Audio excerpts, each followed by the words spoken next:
வசனத்தை எல்லாரும் எடுத்துக்கொள்ளுங்கள். ஆதியாகமத்தின் புஸ்தகம், the book of Genesis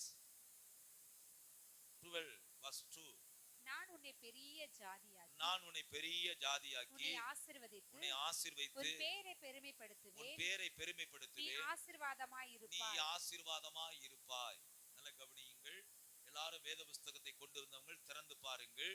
அதிலே ஒரு சொற்றொடர் கொடுக்கப்பட்டிருக்கிறது. உன் பேரை நான் பெருமைப்படுத்துவேன். உன் பேரை நான் பெருமைப்படுத்துவேன் என்று சொல்லுகிறார் ஆண்டவர். மனுஷனுடைய பெயரை, ஒரு தனிப்பட்ட ஒரு மனுஷனுடைய பெயரை பெருமைப்படுத்துவேன் சொல்லுகிறார். நல்ல கவனியுங்கள். இது ஒரு தேசத்துக்கு கொடுக்கப்பட்ட ஒரு வாக்குத்தத்த வார்த்தை அல்ல. தனிப்பட்ட ஒரு மனுஷன் ஆபிரகாமுக்கு கொடுத்த இந்த வாக்குறுதியா இருக்கிறது அல்லது வாக்கு தத்தமா இருக்கிறது. நல்ல கவனியுங்கள். அவன் தன் தகப்பனாகிய தேராகு மரித்த பிற்பாடு அவன் என்ன செய்வது என்று தெரியாதபடிக்கு அவன் கல்தையருடைய தேசத்திலே அவன் என்ன செய்தான்? அவன் இருக்கும்போது, ஆரானிலே இருக்கும்போது அவன் திகைத்து நின்றான். இந்த 11ஆம் அதிகாரத்தினுடைய கடைசி பகுதியிலே வேதம் சொல்லுகிறது, தேராகுடைய ஆயுசு நாட்கள் 205 வருஷம். தேராகு ஆரானிலே மரித்தான். தேராகு மரித்த பிற்பாடு கர்த்தர் ஆபிரகாமோடு கூட என்ன செய்கிறார்? பேசுகிறார். என்ன பேசுகிறார்? நான் உன்னை பெரிய ஜாதியாக்குவேன், உன்னை ஆசீர்வதித்து உன் பேரை நான் என்ன செய்வேன். அப்ப நல்ல கவனிங்க. தகப்பனார் மரித்த போது அதற்கு பிற்பாடு கொஞ்சம் என்ன செய்கிறது? ஆபிரகாமுக்கு தடுமாற்றமோ, என்ன செய்வது, அடுத்தது பிரயாணப்படுவதா இல்ல இந்த ஆரானிலே தங்கிவிடலாமா அப்படி என்கின்ற ஒரு கேள்விக்குறியோடு வாழ்க்கையில் நின்று கொண்டிருக்கும் போது கர்த்தருடைய வார்த்தை சொல்லுகிறது, உன்னை நான் ஆசீர்வதித்து உன் பேரை நான் என்ன செய்வேன்? பெருமைப்படுத்துவேன் சொல்றாரு. அப்ப மனுஷனுடைய பேரை தேவன் பெருமைப்படுத்துகிறவராய் இருக்கிறார். அவர் ஒருவேளை இந்த 2023 ஆண்டிலே ஒருவேளை நம்முடைய பேர் கெட்டு போனதா இருக்கிறது, ஒருவேளை நம்முடைய பேர் கெடுக்கப்பட்டிருக்கிறதா இருக்கிறது, ஒருவேளை நம்முடைய பேர் மற்றவர்கள் வந்து தூசிக்கக்கூடிய காரியமா இருக்கட்டும், ஒருவேளை நம்முடைய தோற்றத்தை வைத்து ஒருவேளை மனுஷர்கள் நம்மை தூசிக்கிறவர்களா இருக்கலாம், அல்லது நம்முடைய கிரியைகளை வைத்து நம்மை தூசிக்கிறவர்களா இருக்கலாம், அல்லது நம்முடைய பேரை இந்த 2023 கெடுத்தவர்கள் அநேகர் இருக்கலாம். ஆனால் கர்த்தர் தனிப்பட்ட ரீதியிலே ஆபிரகாமுக்கு ஒரு வாக்குறுதியை கொடுக்கிறார். நான் உன் பேரை பெருமைப்படுத்துவேன் என்று சொல்லுகிறார். அவர் ஒரு மனுஷன் எப்பேற்பட்ட பாவியா இருந்தாலும் அவன் எப்படி அவன் பாவத்திலிருந்து விடுதலை ஆகிறான் என்றால், அவன் ஒரு விசை முழங்கால் படியிட்டு, ஆண்டவரே நான் பாவியா இருக்கிறேன் என்று முழங்கால் படியிட்டு என் பாவத்தை நீங்க மன்னியும் என்று அவன் கூக்குரல் இடும்போது அவனை கர்த்தர் மன்னிக்கிறவரா இருக்கிறார். அவர் லூக்கா 18ஆம் அதிகாரத்திலே 2 பேர் தேவாலயத்திலே அவர்கள் வந்து தேவனுடைய சமூகத்திலே வந்து ஜெபித்தார்கள். ஒருவன் ஆயக்காரன், இன்னொருவன் பாவி அப்படிதான் சொல்லப்பட்டிருக்கிறது. இரண்டு மனுஷர் ஜெபம் பண்ணும்படி. அது எத்தனாவது வசனம்? 18ஆம் அதிகாரம் 10வது வசனம். எத்தனாவது வசனம்? 18:10 படிங்க. இரண்டு மனுஷர் ஜெபம் பண்ணும்படி தேவாலயத்துக்கு போனார்கள். ஒருவன் பரிசேயன், மற்றவன் ஆயக்காரன். அடுத்தவன் யாரு? ஆயக்காரன். நல்ல கவனிங்க. பரிசேயனுடைய எண்ணமெல்லாம் நான் பரிசுத்தவான் பரிசுத்தவான் பரிசுத்தவான். ஆயக்காரனுடைய இருதயம் எல்லாம் நான் பாவி நான் பாவி நான் பாவி. நல்ல கவனிங்க. 2 பேரையும் கவனியுங்கள். இங்கே ஆயக்காரனுடைய இருதயம் சொல்லுகிறது நான் பாவி, பரிசேயனுடைய இருதயம் என்ன சொல்லுகிறது? நான் பரிசுத்தவான். அவன் என்ன செய்கிறான்? இப்பொழுது இந்த பரிசேயன் என்ன செய்கிறான்? இந்த ஆயக்காரனை போல நான் இல்ல. முதல் ஸ்டேட்மெண்ட் என்னது அவனுக்கு? பரிசேயன் நின்று தேவனே நான் பரிகாரர் அநியாயக்காரர். நல்ல கவனிங்க. அவனுடைய காரியத்தை சற்று கவனித்து பாருங்க. பரிசேயன் சொல்லுகிறான். என்ன சொல்லுகிறார் அவர்? வாசிங்க அத. பரிசேயன் நின்று தேவனே நான் பரிகாரர் அநியாயக்காரர் விபச்சாரக்காரர் ஆகிய மற்ற மனுஷரை போலவும் இந்த ஆயக்காரனை போலவும் இராததனால் உம்மை ஸ்தோத்திரிக்கிறேன். நல்ல கவனிங்க. இது கரெக்டான ஒரு ஸ்தோத்திரமா? ஆண்டவரே என்ன பரிசுத்தமான பாதையில நடத்துனீங்க, அதுக்காக சோத்திரம் அப்படின்னு சொல்லி நான் நல்லா கவனிச்சு பாருங்க. அப்படி கைய வைத்து சோத்திரம் பண்ணுனா அது சோத்திரம், அது கர்த்தர் ஏற்றுக்கொள்வார். ஆனா அவன மாதிரி நான் இல்ல, அவன மாதிரி இல்ல, அவன மாதிரி இராததுக்காக கர்த்தாவே உமக்கு சோத்திரம் அப்படின்னு இன்னொருத்தனை என்னது காமிச்சு தேவனுக்கு முன்பாக நம்முடைய பேரை என்ன செய்ய வேண்டாம், மேன்மைப்படுத்தி காட்ட வேண்டாம். காரணம் என்ன தெரியுமா? மனுஷன் முகத்தை பார்க்கிறார், தேவனோ நம்முடைய இருதயத்தை என்ன செய்கிறார், பார்க்கிறார். அவருக்கு தெரியும் நான் எப்படிப்பட்டவன் என்று. நான் சொல்லுகிறேன், இந்த உலகத்திலே இந்த உள்ளான மனுஷனுடைய கிரியைகள் எல்லாவற்றையும் அறிந்திருக்கிறவர் ஒருவர் உண்டு என்றால் அது என்னுடைய ஆண்டவராகிய இயேசு கிறிஸ்து மாத்திரமே. அல்லேலூயா. அப்ப தேவ பிள்ளைகளே, நீங்களும் நானும் அறிய வேண்டிய ஒரு காரியம் என்ன தெரியுமா? அந்த பாவியான மனுஷன், அந்த ஆயக்காரன் சொல்லுகிறான், வாசிங்க ஆயக்காரனுடைய காரியம். ஆயக்காரன் தூரத்திலே நின்று தன் கண்களை வானத்துக்கு ஏறெடுக்க துணியாமல், நல்ல கவனிங்க, கண்களை வானத்துக்கு ஏறெடுக்க துணியாமல் தன் மார்பிலை அடித்துக்கொண்டு தேவனே பாவியாக என்மேல் கிருபையாயிரும் என்றான். பாவியான என்மேல் கிருபையாயிரும் என்று அவன் கெஞ்சினான், கதறினான், அழுதான். நல்ல கவனிங்க, அவன் பரிசேயனை பார்க்கவில்லை, அவன் பார்த்தது யார் தெரியுமா? நல்ல கவனிங்க, இப்ப பரிசேயனை பார்த்தா பரிசேயன் என்ன செய்யறான்? மற்றவனை குற்றப்படுத்துகிற நபரா இருக்கிறான். ஒருவேளை நாம் ஒரு பரிசுத்தவானா இருக்கிற பரிசேயன் போல இருக்கிற ஒரு நபரை நாம் பின்பற்றுவோமானால் அவர்கள் மற்றவர்களை குறை சொல்லுவர்களோ மற்றவர்களை குற்றப்படுத்துகிறவர்களுமாய் தான் இருப்பார்கள். ஆனால் நாம் யாரை பார்க்க வேண்டும்? தேவாதி தேவனை பார்க்க வேண்டும். எப்படி பார்க்க வேண்டும்? ஆண்டவரே, நான் ஒரு பாவியான மனுஷன் ஆண்டவரே என்று நம்மை தேவ சமூகத்திலே தாழ்த்துவோமானால் அவன் பாருங்க, உள்ளே வரும்போது, ஜெப அறையிலே உள்ளே வரும்போது அவனுடைய அறிக்கை பாவியான மனுஷன். ஆனா திரும்பி போகும்போது 14வது வசனத்தை நீங்க வாசித்து பார்ப்பீங்கன்னா, லூக்கா 18:14 வாசித்து பார்ப்பீர்களா? அவன் அல்ல, இவனே நீதிமானாக்கப்பட்டவனாய். நல்ல கவனிங்க, நீதிமான். நல்ல வசனத்துல உங்களுக்கு தெளிவா வாசிங்க, உலகம் ஃபுல்லா பாக்குறாங்க. அவன் அல்ல, இவனே நீதிமானாக்கப்பட்டவனாய். வீட்டுக்கு திரும்பி போனான். எங்க போனானா? வீட்டுக்கு திரும்பி போனான். வரும்போது பாவி, திரும்பி போகும்போது யாரு? நீதிமான். நல்ல கவனிங்க, வரும்போது யாரு? பாவி. ஆனா திரும்பி போகும்போது யார் தெரியுமா? நான் சொல்லுகிறேன், தேவ சமூகத்திலே ஒருவன் தன்னை தாழ்த்தும் போது அவனை தேவன் என்ன செய்கிறார்? மகிமைப்படுத்துகிறார். பாவியாதான் உள்ள வரான், ஆனா வேதம் அவனுக்கு ஒரு வார்த்தை சொல்லுகிறது, அவன் நீதிமானாய் தன் வீட்டுக்கு என்ன செய்தானாம்? திரும்பி போனான். தேவ சமூகத்துக்கு ஒருவேளை ஒரு பாவி வரலாம். நீங்க சொல்றாங்க, ஐயா இவன் பாவி, இவன் கையை தட்டி கத்தரை ஆராதிக்க. நான் சொல்லுகிறேன், சொல்ற ஆள கொஞ்சம் ஆராய்ந்துக்கோங்க. அவன் திரும்பி போகும்போது பாவியா திரும்பி போகும்போது கிடையாது, அவன் பரிசுத்தவான. நான் சொல்றேன், 10 நிமிஷத்துக்குள்ளார அல்லது 10 செகண்டுக்குள்ளார அவனுடைய எல்லா பாவக்கரையும் தேவன் அவர் போக்க அவர் வல்லவராய் இருக்கிறார். அவர் அதை மாற்ற வல்லவராய் இருக்கிறார். நீங்களும் நானே எந்த மனுஷனை குற்றப்படுத்திக் கொண்டிருக்க முடியும்? எந்த மனுஷனை நீங்க நானும் குற்றப்படுத்திக் கொண்டிருக்க முடியும்? நிச்சயமாய் குற்றப்படுத்திக் கொண்டிருக்க முடியாது. சொல்லுகிறேன், ஆலயத்தில் நிற்கும் போது பரிசேயன் குற்றப்படுத்தின அவன் திரும்பி போகும்போது அவன் அல்ல. வேதம் சொல்லுது, குற்றப்படுத்துகிறவன் பாவியாக வேதம் காட்டுகிறது. ஆனால் பாவியாய் உள்ள வந்தவன் பரிசுத்தமானாய் வெளியே போகிறான். அல்லேலூயா. எவ்வளவு அற்புதம் இல்ல? நல்ல கவனிங்க. அதனால இந்த உலகத்திலே நம்ம பெருமைப்படுத்திக் கொள்றதுக்கு எதுவுமே கிடையாது. 27ஆம் சங்கீதத்திலே ஒரு வார்த்தை சொல்லப்பட்டிருக்கிறது, மனுஷனுக்கு சோதனையே என்ன தெரியுமா? அவனுடைய பெருமைதான் சொல்லுது. 27ஆம் அதிகாரம் 21வது வசனம், நீதிமொழிகளின் புஸ்தகத்தை எடுத்து பாருங்கள். நீதிமொழிகளின் புஸ்தகம் 27:21 எடுத்து வாசியுங்கள். வெள்ளிக்கு குகையும் பொன்னுக்கு புடமும் சோதனை. நல்ல கவனிங்க, வெள்ளிக்கு குகையும் பொன்னுக்கு புடமும் என்னது? சோதனை. ஆனா மனுஷனுக்கு சோதனை என்ன தெரியுமா? அவனுக்கு உண்டாகும் புகழ்ச்சியே சோதனை. அவனுக்கு உண்டான புகழ்ச்சியே என்னது? சோதனை. வேதம் சொல்லுகிறது, கர்த்தரால் புகழப்படுபவனே யாரு? உத்தமன். உத்தமன். நம்முடைய சோதனை எதுல தெரியுமா வந்து நிக்குது? புகழ்ச்சி, பெருமை. பெருமையில தான் நம்ம என்ன செய்யறோம்? விழுந்து போகிறோம். ஃபாதர் ஐயா அழகா பாடினாரு, பெருமை என்ற வலையில் விழாதே, அது வறுமையை கொண்டு வந்து விடும் என்று சொன்னார் அவர். அப்ப பெருமையே நமக்கு என்ன செய்யக்கூடாது? இருக்கக்கூடாது. ஏன் தெரியுமா? அது நம்முடைய வாழ்க்கையில வறுமையை என்ன செய்கிறது? கொண்டு வந்து விடும். அப்ப பெருமையை விட்டு என்ன செய்ய வேண்டும்? வெட்டு விலக வேண்டும். ஒருவேளை உன்னுடைய சகோதரி நற்கிரியில நடக்கலையா, ஜெபம் பண்ணு. உன்னுடைய சகோதரன் நற்கிரியாய் நடக்கலையா, ஜெபம் பண்ணு. அவ்வளவுதான் வேதம் நமக்கு அந்த உரிமையை கொடுக்கிறதை தவிர அவர்களை குற்றப்படுத்தி வாழ்வதற்கு யாருக்கும் தேவன் உரிமை கொடுக்கப்படவில்லை. வேதம் சொல்லுகிறது, ஒருவருக்கு விரோதமாய் ஒருவர் என்ன செய்யாதீங்க, பேசாதிருங்கள். ஒரு ஆமென் சொல்லுவோமா? அப்ப தேவ பிள்ளைகளே, அப்ப நீங்க நல்லா கவனித்து பாருங்கள்.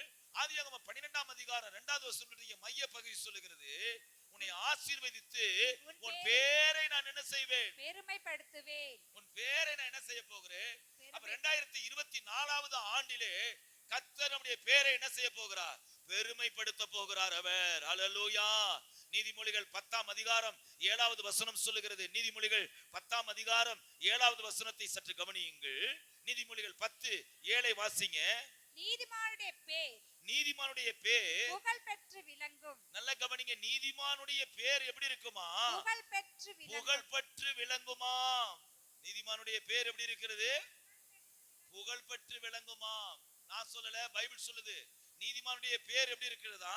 புகழ் பெற்று விளங்கும். அப்படியே வாசிங்க. துன்மார்க்கருடைய பேரோ அழிந்து போகும். துன்மார்க்கருடைய பேரோ அழிந்து போகும். அப்ப நீதிமானுடைய பேரை கர்த்தர் என்ன செய்கிறாரு? விளங்கும். புகழ் விளங்கும்படி செய்கிறார் அவர். அப்ப தேவ பிள்ளைகளே, ஆண்டவர் நம்முடைய பேருடைய புகழை அவர் என்ன செய்கிறாரு? அவர் விளங்கும்படியாக செய்கிறார். நீங்க கவனிச்சு பார்த்தீங்கன்னா, யாக்கோப்பு எழுதின அந்த அந்த நிருபத்திலே 2ஆம் அதிகாரம் 21வது வசனத்தை நீங்க வாசித்து பார்ப்பீர்களானால், அங்க ஆபிரகாமை குறித்து யாக்கோப்பு ஒரு சாட்சியை பகிர்ந்து கொள்கிறார். வாசிக்கிறேன், கவனிங்க. நம்முடைய பிதாவாகிய ஆபிரகாம், நல்ல கவனிங்க, இந்த பகுதியை கவனிங்க. ஆபிரகாமை குறித்து ஒரு சாட்சி சொல்லுகிறார். யார் சாட்சி சொல்லுகிறார்? யாக்கோப்பு சொல்லுகிறார். ஆபிரகாமை குறித்து யாக்கோப்பு ஒரு சாட்சி சொல்லுகிறார். என்ன சாட்சி? கவனியுங்கள். நம்முடைய பிதாவாகிய ஆபிரகாம், நம்முடைய பிதாவாகிய ஆபிரகாம் தன் குமாரன் ஈசாக்கை பலிபீடத்தின் மேல் செலுத்தின போது கிரியையினாலே அல்லவோ நீதிமானாக்கப்பட்டான். அவன் நீதிமானாக்கப்பட்டான். விசுவாசம் அவனுடைய கிரியைகளில் கூட முயற்சி செய்து கிரியைகளினாலே விசுவாசம் பூரணப்பட்டதென்று காண்கிறாயே. இப்ப நல்லா கவனிச்சு பாருங்க. ஆபிரகாமுடைய வாழ்க்கையில கிரியைகளினாலே அவன் யாராய் மாற்றப்பட்டிருக்கிறான்? அவன் நீதிமானாய் மாற்றப்பட்டிருக்கிறான். ஆனால் நம்முடைய வாழ்க்கையிலே கிருபையினாலே நாம் யாரா மாற்றப்பட்டிருக்கிறோம்? ஆபிரகாம் கிரியையினாலே நீதிமானாக்கப்பட்டான். உங்களை என்னைய கிரியையினாலே நாம நீதிமானாக்கப்படல, அவருடைய கிருபையினால தான் நாம் என்ன செய்யப்பட்டிருக்கிறோம்? நீதிமானாக்கப்பட்டிருக்கிறோம். எத்தனை பேர் கையை வைத்து ஆமென் சொல்ல போறீங்க நீங்க சத்தமாக? அப்ப தேவ பிள்ளைகளே, ஆபிரகாமை நீங்க ஆராய்ந்து பார்ப்பீர்களா, நான் அனுப்பும் தேசத்துக்கு நீ போன்னு சொன்ன போது அவன் போனான். உன் குமாரனை எனக்கு பலியாய் கொடு என்று சொன்ன போது பலி கொடுப்பதற்கு அவன் என்ன செய்தான்? தன்னுடைய கையில் இருக்கிற பட்டயத்தை ஓங்கி தன்னுடைய குமாரனை பலி செலுத்துவதற்கு ஆயத்தமானான். வேதம் சொல்லுகிறது, எபிரேயரின் புஸ்தகத்தில் எடுக்க வேண்டாம், அவன் தன்னுடைய குமாரனை பாவனையாக பெற்றுக் கொண்டான் என்று சொல்லப்பட்டிருக்கிறது. வானத்திலிருந்து ஒரு சத்தம் வந்தது, உன் குமாரனை என்ன செய்ய வேண்டாம், ஒன்றும் செய்ய வேண்டாம் என்று சொல்லப்பட்டது. ஆனால் எபிரேயர் எழுதின புஸ்தகத்திலே அப்படி வார்த்தை பயன்படுத்தவில்லை, பலி செலுத்தினான் என்றுதான் பயன்படுத்தப்பட்டிருக்கிறது. அதை எப்படி செலுத்தினான் என்று சொல்லப்பட்டிருக்கிறது என்றால், தனக்கு ஒரே பேரானவனையே பலியாக ஒப்பு கொடுத்தான். மரித்தோரிந்த அவனை, நல்ல கவனிங்க, வேதம் சொல்லுது பலியாக ஒப்பு கொடுத்தான் அப்படி என்றுதான் வேதம் சொல்லுகிறது.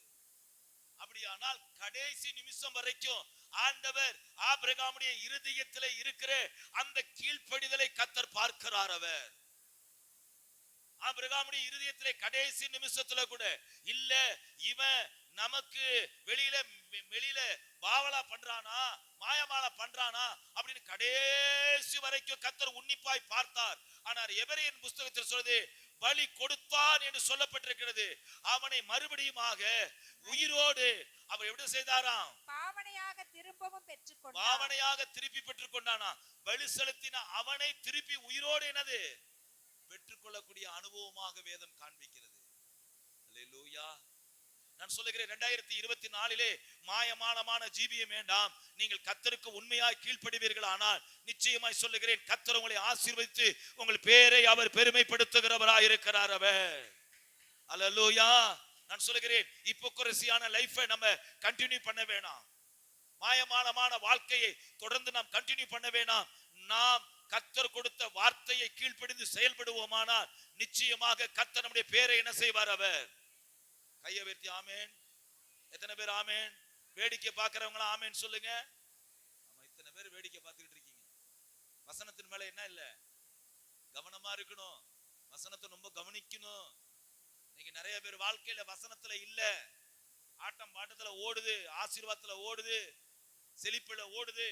வசனத்துல ஓடுனாதான் எல்லா சூழ்நிலையிலும் என்ன செய்ய முடியும்? நிக்க முடியும். வசனத்தை விட்டுட்டு நான் அப்படி வாழ்ந்தேன், இப்படி வாழ்ந்தேன், அவனுக்கு கொடுத்தேன், இவனுக்கு கொடுத்தேன், இவனுக்கு செஞ்சேன், அவனுக்கு செஞ்சேன், அதெல்லாம் பரலோகம் ஒரு நாளும் ஏற்றுக்கொள்ளப்பட மாட்டாது. கர்த்தருடைய பிள்ளைகளே, நான் இந்த தான தர்மம் பண்ண, இத்தனை பேருக்கு புடவை எடுத்து கொடுத்தேன், இத்தனை பேருக்கு வேஷ்டி எடுத்து கொடுத்தேன், இவங்களுக்கு சோறு போட்டேன், அவங்களுக்கு வீடு கட்டி கொடுத்தேன், இவங்களுக்கு நான் பிசாசை துரத்தி விட்டேன், இவங்களுக்கு அதை செஞ்சேன். வேதம் சொல்லுகிறது, இந்த சத்திய வசனம் இல்லாதபடிக்கு 2024 ஓட வேண்டாம். சத்திய வசனத்துக்குள்ளாய் வாழுங்க, சத்திய வசனத்துக்குள்ளாய் ஜீவிங்க. கர்த்தர் சொல்லுகிறதை கேளுங்க. அல்லேலூயா. அவர் உன் பேரை பெருமைப்படுத்துவார்.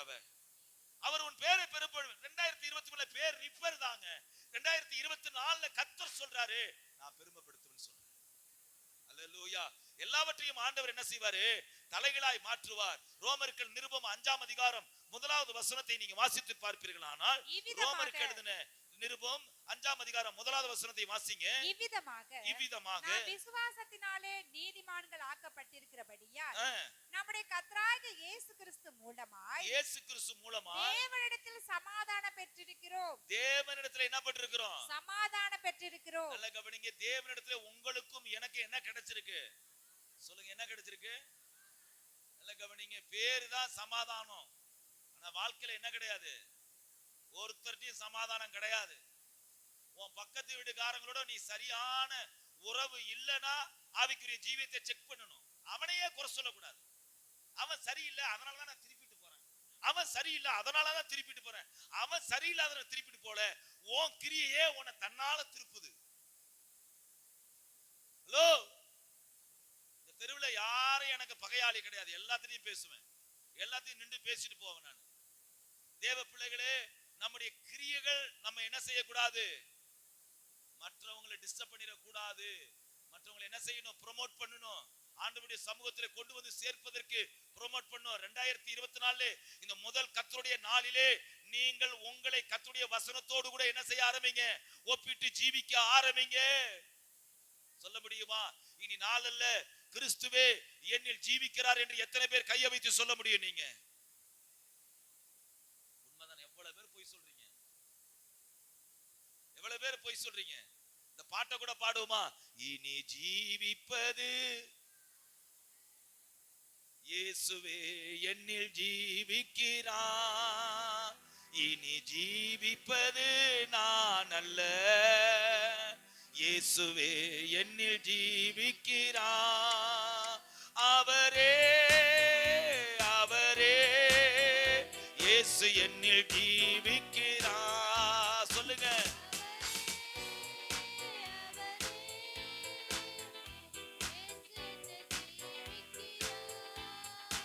இனி ஜீவிப்பது நான் அல்ல, இயேசுவே என்னில் ஜீவிக்கிறார்.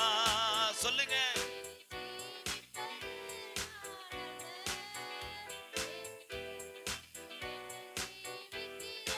கொஞ்சம் கவனிங்க. இப்ப ஜீவிக்கிறது யாரு? நான் சொல்றேன், இயேசு உங்களுக்குள்ளாய் ஜீவிப்பாரானால் கண்டிப்பா உங்களுடைய நாமம் எல்லாம், உங்களுடைய பேரெல்லாம் என்ன செய்யப்பட்டிருக்கும்? பெருமைப்படுத்தப்பட்டிருக்கிறோம். ஒரு ஆமென் சொல்லலாமா? ஏசாயா தீர்க்கதரிசன புஸ்தகம் 48ஆம் அதிகாரம் 19வது வசனத்தை ஒருவர் வாசியுங்கள். ஏசாயா தீர்க்கதரிசன புஸ்தகம் 49:8 வாசிங்க. அப்பொழுது 49 இல்ல, மன்னிக்கவும், ஏசாயா 48:19 வாசிங்க. அப்பொழுது உன் சந்ததி மணல் அனைத்தையாகவும் உன் கற்ப பிறப்பு அதன் அணுக்கள் அனைத்தையாகவும் இருக்கும். இங்க நல்ல கவனிங்க.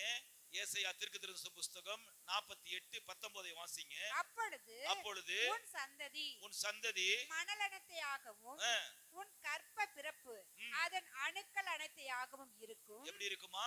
அணுக்கள் எப்படி இருக்குமா? அனைத்தையாகவும்.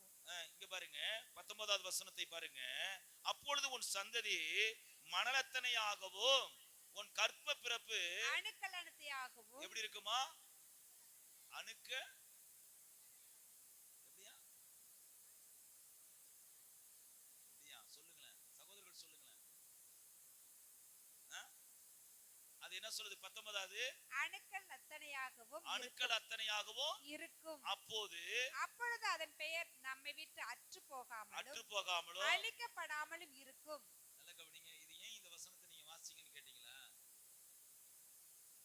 நீங்க கர்த்தருக்கு சரியா ஜீவித்தீங்கன்னா, நான் சொல்றேன், சிலர் எல்லாம் நான் ரொம்ப கடிந்து கொள்ளுவேன். உங்களுடைய ஜீவியம் உங்க பிள்ளைக்குள்ளார என்ன செய்யல? பாயல. உங்க சந்ததிக்குள்ளார போகல. உங்க மகன்கிட்ட போல, உங்க பேரன்ட்ட போல, உங்க மகள்கிட்ட போல, உங்க பேத்திக்கிட்ட போல அப்படிங்கிறேன். எத்தனை பேரு உங்களுடைய ஜீவியம் நான் கிறிஸ்துக்குள்ளாய் வாழும் போது அந்த ஜீவியம் என் மகளை பிடிச்சிருக்கு, என் மகனை பிடிச்சிருக்கு, என் பேரனை பிடிச்சிருக்கு. நான் சொல்லுகிறேன், நான் மரித்துட்டா என்னோடு கூட இந்த ஜீவியம் என்ன செஞ்சிடக்கூடாது? பேரக்கூடாது. எனக்கு பிற்பாடு இந்த சந்ததி என்ன செய்ய வேண்டும்? இந்த விசுவாச சந்ததி கை கொள்ள வேண்டும். அல்லேலூயா, அல்லேலூயா, அல்லேலூயா. தேவ பிள்ளைகளே, எனக்கு தெரிஞ்ச ஒரு சகோதரி ரொம்ப ஆழமா கிறிஸ்துவ குறித்து பேசுவாங்க. அவங்களுக்கு ஒரே ஒரு மகள். அந்த மகள் அந்த மகளை எப்படி வளர்த்தாங்கன்னு தெரியல. ஆனா அங்க கட்டி கொடுக்கறத பாக்குறதுக்கு ஜோன் போயிருந்தான். இந்த கல்யாணத்துக்கு ஜோன் போயிருக்கான். அப்ப போகும்போது அந்த கல்யாண விருந்துல பாட்டில் பரிமாறப்படுதான். பாட்டில் என்ன செய்தான்? பரிமாறப்படுதான். பாட்டில்னா புரியுதா? சரக்கு பரிமாறப்படுதான். தாய் தகப்பனுடைய ஜீவியம் பிள்ளைகளை என்ன செய்யணும்? தொடணும். எத்தனையோ பேரு ரட்சிக்கப்பட்டுட்டாங்க. ஆனா அந்த ஜீவியம் என்ன செய்யல? பிள்ளைய பாதிக்கல. பிள்ளைய என்ன செய்யல? பாதிக்கல. நான் அருமையா சொல்லுவேன். எங்க அருமையான செல்லம்பட்டியிலே இருந்ததான அருமையான சந்தோஷ் பிரதர், அவர் பார்வைக்கு எல்லாருக்கும் முன்பாக ஒரு அற்பமான ஒரு மனுஷன் தான். ஆனா அவருடைய ஒரு சாட்சியை சொல்றேங்க. அவர் தசமபாகத்தை சரியா செலுத்துவார். தசமபாகத்தை சரியா செலுத்துவார். எப்படி திரும்ப செலுத்துவார்? அவர் ஒரு 5000 ரூபாய் சம்பளம் வச்சுக்கோங்களேன். அந்த 5000 ரூபாயில 500 ரூபாய அப்படியே பிளாஸ்டிக் கவர்ல அப்படியே கொண்டாந்து அந்த லப்பர் பேண்ட் போட்டு சுத்தி அந்த 500 ரூபாய சுத்தி கொண்டாந்து என்கிட்ட கொடுப்பாரு. திருப்பி அவருக்கு போறதுக்கு பஸ்ஸுக்கு காசு இருக்காது. திருப்பி அவருக்கு போறதுக்கு என்ன செய்யாது? காசு இருக்காது. பாஸ்டர், ஒரு 100 ரூபாய் இருந்தா பணம் எனக்கு என்ன செய்யுங்க, கொஞ்சம் கொடுங்க பாரு. நான் உடனே அந்த 100 ரூபாய் எடுத்து அவருக்கு என்ன செய்வேன்? கொடுப்பேன். நான் அவர் போனதுக்கு அப்புறம் யோசிப்பேன், இந்த 500 ரூபாய் தசமபாகம் கொடுத்தாரு, அதுல 100 ரூபாய் எடுத்து வச்சுட்டு 400 ரூபாயை கொடுத்துட்டு இவர் என்ன செய்யலாம்? கம்பீரமா நிமிந்து போலாமையா? இப்ப பாஸ்டர்ட்ட 100 ரூபாயை வாங்கிக்கிட்டு அதுக்கு முன்னாடி அந்த 500 ரூபாய் என்ன செய்யறாரு? தசமபாகம் கொடுக்கிறாரு. நல்ல கவனிங்க. அவர் உயிரோடு இருந்த போதெல்லாம் அவருடைய மருமகள்லாம் அவருடைய அருமை தெரியல. ஆனா அவர் மரிச்ச பிற்பாடு நான் சொல்லுகிறேன், அந்த சந்ததி தன் தகப்பனார் வாழ்ந்த அந்த நீதியின் கிரியைகளை பார்த்து இப்ப என்ன செய்யப்படுது? அசைக்கப்படுது. அல்லேலூயா. எங்க டாடி உண்மையாலே சூப்பர் தான் ஐயா அப்படிங்கிறாரு. எங்க டாடி எப்படி? ரொம்ப சூப்பர் தான் எங்க டாடி. நான் சொல்லுகிறேன், மற்றவர்களை பார்த்தல்ல, என்னை பார்த்து என்னுடைய குமாரன் கிறிஸ்துக்குள்ளார் எப்படி வர வேண்டும்? ரொம்ப ஸ்ட்ராங்கா வரணும். ஆண்டவர் ஆயத்தமா இருக்கிறாரு என் பேரை பெருமைப்படுத்த. உங்க பேரை பெருமைப்படுத்த கர்த்தர் எப்படி இருக்கிறாரு? ஆயத்தமா இருக்கிறாரு. கையை வைத்து சொல்லுங்க, கர்த்தர் என் பேரை பெருமைப்படுத்துவார். கர்த்தர் என் பேரை என்ன செய்வாரு? பெருமைப்படுத்துவார். ஏசாயா 45:4 படிச்சு பாத்தீங்கன்னா, ஏசாயா 45:4 படிச்சு பாத்தீங்கன்னா, ஏசாயா 45:4 படிங்க, வாசிங்க. வெண்கல கதவுகளை உடைத்து, வெண்கல கதவுகளை உடைத்து, தாள்களை முறித்து, அந்தகாரத்தில் இருக்கிற பொக்கிஷங்களையும் ஒளிப்பிடத்தில் இருக்கிற புதையல்களையும் உனக்கு கொடுப்பேன். நல்ல கவனிங்க. பேரை பெருமைப்படுத்துகிற ஆண்டவர் நம்மள முதல்ல என்ன தெரியுமா செய்யறாரு? ஆசீர்வதிக்கிறாரு. அதான் அவர் சொல்றாரு, நான் உன்னை ஆசீர்வதித்து உன் பேரை என்ன செய்வேன்? பெருமைப்படுத்துவேன். என் பேரை பெருமைப்படுத்துறதுக்கு முன்னாடி கர்த்தர் முதல்ல என்ன தெரியுமா செய்யறாரு? என்ன பிளஸ் பண்ணுகிறார். என்ன கடங்காரனா வச்சுட்டு உன் பேரை பெருமைப்படுத்துவேன்னா அது என்ன செய்யறாரு? இவரே ஊரு ஃபுல்லா கடன் வாங்கி வச்சிருக்காரு. இவரு பேரை கர்த்தர் முதல்ல என்ன சொல்றாரு? வெண்கல கதவுகளை என்ன செய்யறாராம்? உடைத்து இருப்பு தாழ்பால்களை முறித்து அந்தகாரத்தில் இருக்கிற பொக்கிஷங்களையும் ஒளிபிடத்தில் இருக்கிற ஆமென். நான் என் தாசனாகிய யாக்கோபு நிமித்தம் நான் தெரிந்து கொண்ட இஸ்ரவேல் நிமித்தமோ நான் உன்னை பெயர் சொல்லி அழைத்து என்னை அறியாதிருந்தும் உனக்கு நாமம் தரித்தேன். ஆமென். நான் சொல்றேன், நானே உன்னை பேர் சொல்லி என்ன செய்திருக்கிறேன்? அழைத்திருக்கிறேன். உன் பேரை நான் பெருமைப்படுத்தி இருக்கிறேன். நான் தாயா உன்னை கூப்பிட்டேன், மகனே மகளே அப்படி என்று கூப்பிடல, பேர் சொல்லி கூப்பிட்டு இருக்கிறார். அவர் உங்களை என்ன செய்து கொண்டிருக்கிறாரு? பேர் சொல்லி கூப்பிட்டிருக்கிறாரு. அவர் நிச்சயமாய் நம்மை ஆசீர்வதித்து நம்முடைய பேரை அவர் பெருமைப்படுத்த வல்லவராய் இருக்கிறார். அவர் உங்களை நீங்க என்ன செய்ய வேண்டாம்? உயர்த்தி கொள்ள வேண்டாம். கர்த்தரே என்ன செய்வாரு? உங்களை உயர்த்துவார். அதனாலதான் 2 கொரிந்தியரின் புஸ்தகத்திலே 10ஆம் அதிகாரம் 17-18 வசனத்துல சொல்லப்பட்டிருக்கு. 2 கொரிந்தியரின் புஸ்தகம் 10ஆம் அதிகாரம் 17-18 மேன்மை பாராட்டுகிறவன் கர்த்தரை குறித்தே மேன்மை பாராட்ட வேண்டுமா? தன்னைத்தான் புகழுகிறவன் உத்தமன் அல்ல, கர்த்தரால் புகழப்படுகிறவனே உத்தமன். அல்லேலூயா. மேன்மை பாராட்ட நினைச்சா யார மேன்மை பாராட்டுங்க? கர்த்தர் இந்த கிருபையை கொடுத்தார், கர்த்தர் இந்த தயவை கொடுத்தார், கர்த்தர் இந்த காரியத்தை எனக்கு செய்தார். அல்லேலூயா. அப்ப தேவ பிள்ளைகளே, இங்க வேதம் சொல்லுகிறது, நான் உன்னை பேர் சொல்லி அழைத்தேன் சொல்றாரு. அழைத்தவர் நம்மளை ஆசீர்வதித்து நம்முடைய பேரை என்ன செய்வார்? அவர் பெருமைப்படுத்துவார். அல்லேலூயா. நல்ல கவனிங்க. இப்ப உங்க பேரை பார்த்து யாராவது சொல்றாங்க, உங்க வீட்டுல போய் சொல்றாங்க, தம்பி சீனிவாசன் அப்படி சொல்றாங்க. அவன் கிடக்குறான், அவன் ஒண்ணுத்துக்குமே என்னது உதவாத ஆளு. நமக்கு அப்படி ஒரு பேர் என்ன செய்யலாம்? இருக்கலாம். இப்ப சோமணி, நம்ம கிரிஜாமணி சிஸ்டர் இருக்காங்க, அங்க பாச்சல கிரிஜாமணி, அது ஒண்ணுக்குமே உதவாத ஆளு, எல்லாத்தையும் விட்டுட்டு உட்காந்துருக்காது, அது ஒண்ணுத்துக்குமே உருப்படாத ஆளு அப்படின்னு சொல்றாங்கன்னு வச்சுக்கோங்களேன். அந்த ஆளைதான் கர்த்தர் என்ன செஞ்சிருக்கிறாரு? பேர் சொல்லி அழைச்சிருக்கிறாரு. அந்த ஆளைதான் பேர் சொல்லி என்ன செஞ்சிருக்கிறாரு? அழைச்சிருக்கிறாரு. அவங்களுக்கு தான் வெண்கல கதவுகள் என்ன செய்யறாரு? இரும்பு தாழ்பால்கள் என்ன செய்யறாரு? அந்தரங்கத்தில் அந்த காலத்துல இருக்கிற பொக்கிஷங்களையோ ஒளிபிடத்தில் இருக்கிறதான புதைய பொருளையும் என்ன செய்யறா? கொடுத்து, நான் தான் உன்னை பேர் சொல்லி அழைச்சேன், அதெல்லாம் இதை நான் என்ன செய்ய போறேன்? உனக்கு செய்ய போறேன். 43:1 படிச்சு பாருங்க. ஏசாயா 43:1 படிச்சு பாருங்க. இப்போதே யாக்கோபே உன்னை சிருஷ்டித்தவரோ இஸ்ரவேலே உன்னை உருவாக்கிரமாகிய கர்த்தர் சொல்லுகிறதாவது பயப்படாதே, நான் உன்னை மீட்டுக்கொண்டேன், உன்னை பேர் சொல்லி அழைத்தேன், நீ என்னுடையவன், நீ தண்ணீர்களை கடக்கும்போது போதும். நல்ல கவனிங்க, நான் உன்னை என்ன செஞ்சிருக்கிறேன்? இதுதான் நீங்க கவனிக்கணும். பேர் சொல்லி அழைத்த கர்த்தர் என்ன அப்படியே என்ன செய்ய மாட்டாரு? தலகுனியே விட்டுற மாட்டாரு. என்ன அவமானத்திலே கடந்து போக விட்டுற மாட்டாரு. நிச்சயமா இந்த 2024 கர்த்தர் என் தலையை உயர்த்துகிறவராய் இருக்கிறார். அவர் யாக்கோபே, உன் முகம் செத்து போவதில்லை, இஸ்ரவேலே நீ தலை குனிந்து நடப்பதில்லை என்று கர்த்தர் சொல்லி இருக்கிறாரே. என் தலையை உயர்த்துகிறவராய் இருக்கிறார். அவர் என் பேரை பிரஸ்தாப பண்ணுகிறவராய் இருக்கிறார். அவர் அல்லேலூயா, அல்லேலூயா. அப்ப தேவன் என்னுடைய பேரை என்ன செய்திருக்கிறார்? சொல்லி அழைச்சிருக்கிறார். அவர் ஒரு நாள் என்ன செய்ய மாட்டாரு. அல்லேலூயா. ஒரு வசனத்தை சொல்றேன், கவனிச்சு பாருங்க. கவனிச்சு பாருங்க. ஆதியாகமத்தின் புஸ்தகம் 26ஆம் அதிகாரத்திலே ஈசாக்கு என்ன செய்யறாங்க? ஈசாக்கு என்ன செய்யறாரு? துறவு. ஆதியாகமம் 26 துறவு நோன்றான். அபிமெலேக்கு வந்து என்ன செய்யறாங்க? அவன் ஆட்கள்லாம் என்ன செய்யறாங்க? அவனை தூசிக்கிறாங்க. அவன் வெட்டின அந்த கிணவரெல்லாம் என்ன செய்யறாங்க? மண்ணலி போட்டு மூடுறாங்க. அவன் பேரை என்ன செய்யறாங்க? ரிப்பேர் ஆக்குறாங்க. ஆனா ஆதியாகம புஸ்தகம் 26:16 வாசிங்க. 26:16 வாசிங்க. அபிமெலேக்கு ஈசாக்கை நோக்கி, நீ எங்களை விட்டு போய்விடு, எங்களை பார்க்கிலும் மிகவும் பலத்தவனாய் என்றான். அப்பொழுது ஈசாக்கு அவ்விடமிட்டு புறப்பட்டு கேராரின் பள்ளத்தாக்கிலே கூடாரம் போட்டு அங்கே குடியிருந்து தன் தகப்பனாகிய ஆபிரகாம் நாட்களை வெட்டினவைகளும் ஆபிரகாம் மரித்த பின் பெலிஸ்தர் தூர்த்து போட்டவைகளுமான துறவுகள் மறுபடியும் தோண்டி தன் தகப்பன் அவைகளுக்கு இட்டிருந்த பெயர்களின்படியே அவர்களுக்கு பெயரிட்டான்.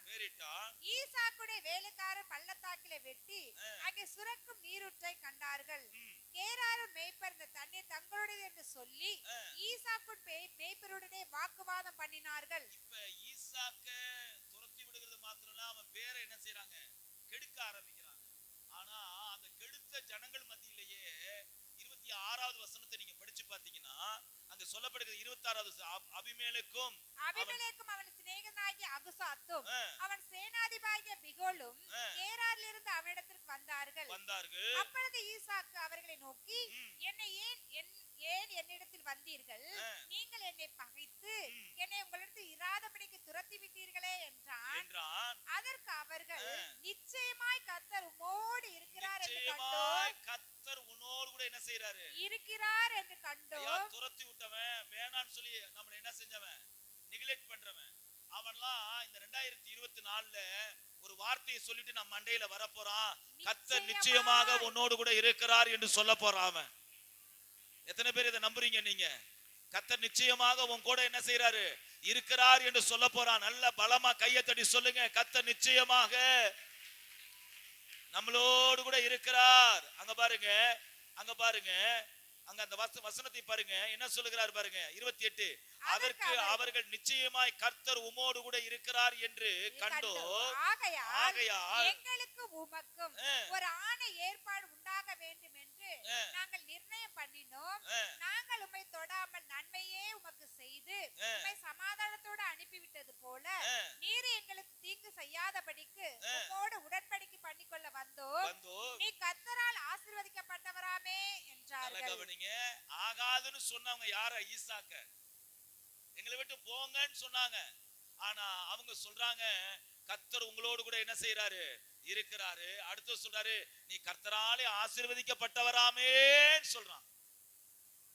நான் சொல்றேன், கொஞ்ச 26:16 ஆகாதுன்னு சொன்னவன் 29ல வரும்போது சொல்றான், கர்த்தராலே ஆசீர்வதிக்கப்பட்டவராமே நீங்க அப்படின்னு அந்த வார்த்தை என்ன செய்யுது, தலைகளாய் மாறுது. தேவ பிள்ளைகளே, 2024 கர்த்தர் இப்படித்தான் நம்முடைய வாழ்க்கையில 2023 எவ்வளவுக்கு எவ்வளவாய் நம்மளை புறக்கணித்தவர்கள், நம்மளை அவாய்ட் பண்ணவர்கள், அவங்க எல்லாரும் சொல்லுவாங்க, கர்த்தர் உங்களோடு கூட என்ன செய்கிறார், இருக்கிறார். நீ கர்த்தரால் ஆசீர்வதிக்கப்பட்டவராமே என்று சொல்லுவார்கள்.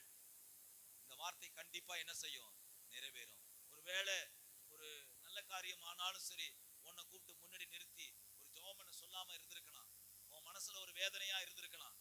அவங்க உன்னை நெக்லெக்ட் பண்ணிருக்கலாம், உங்களை அவாய்ட் பண்ணிருக்கலாம். ஆனா அதே ஜனங்கள் உன்னை கூப்பிட்டு, பிரதர் சிஸ்டர் ஜெபம் பண்ணுங்க, பிரதர் ஜெபம் பண்ணுங்க, கர்த்தர் உங்களோடு கூட இருக்கிறார் அப்படி என்று சொல்லக்கூடிய நாட்களை இந்த 2024 கர்த்தர் நமக்கு தருகிறார். அவர் அல்லேலூயா, அல்லேலூயா. இது சொல்லுகிறது யார் தெரியுமா? ஒரு புறஜாதியான் சொல்லுகிறான். அவன் அல்லேலூயா, அவன் சொல்லுகிறான், கர்த்தர் உன்னோடு கூட இருக்கிறார், கர்த்தரால் ஆசீர்வதிக்கப்பட்டவராமே. அல்லேலூயா. நான் சொல்லுகிறேன், இந்த நிகழ்வை ஒரு உங்களுக்கு அறிமுகம் ஆவாத அல்லது அறிமுகம் ஆயும் அவங்க உங்களோட பழகின ஒரு நபர் உங்களை 2023 புறக்கணிச்சிருக்கலாம். ஆனால் அது கூட பிறந்த சகோதரியா கூட இருக்கலாம். ஆனால் 2024 கர்த்தர் சொல்லுகிறார், அவங்க சொல்லுவாங்க, கர்த்தர் உன்னோடு கூட இருக்கிறார்.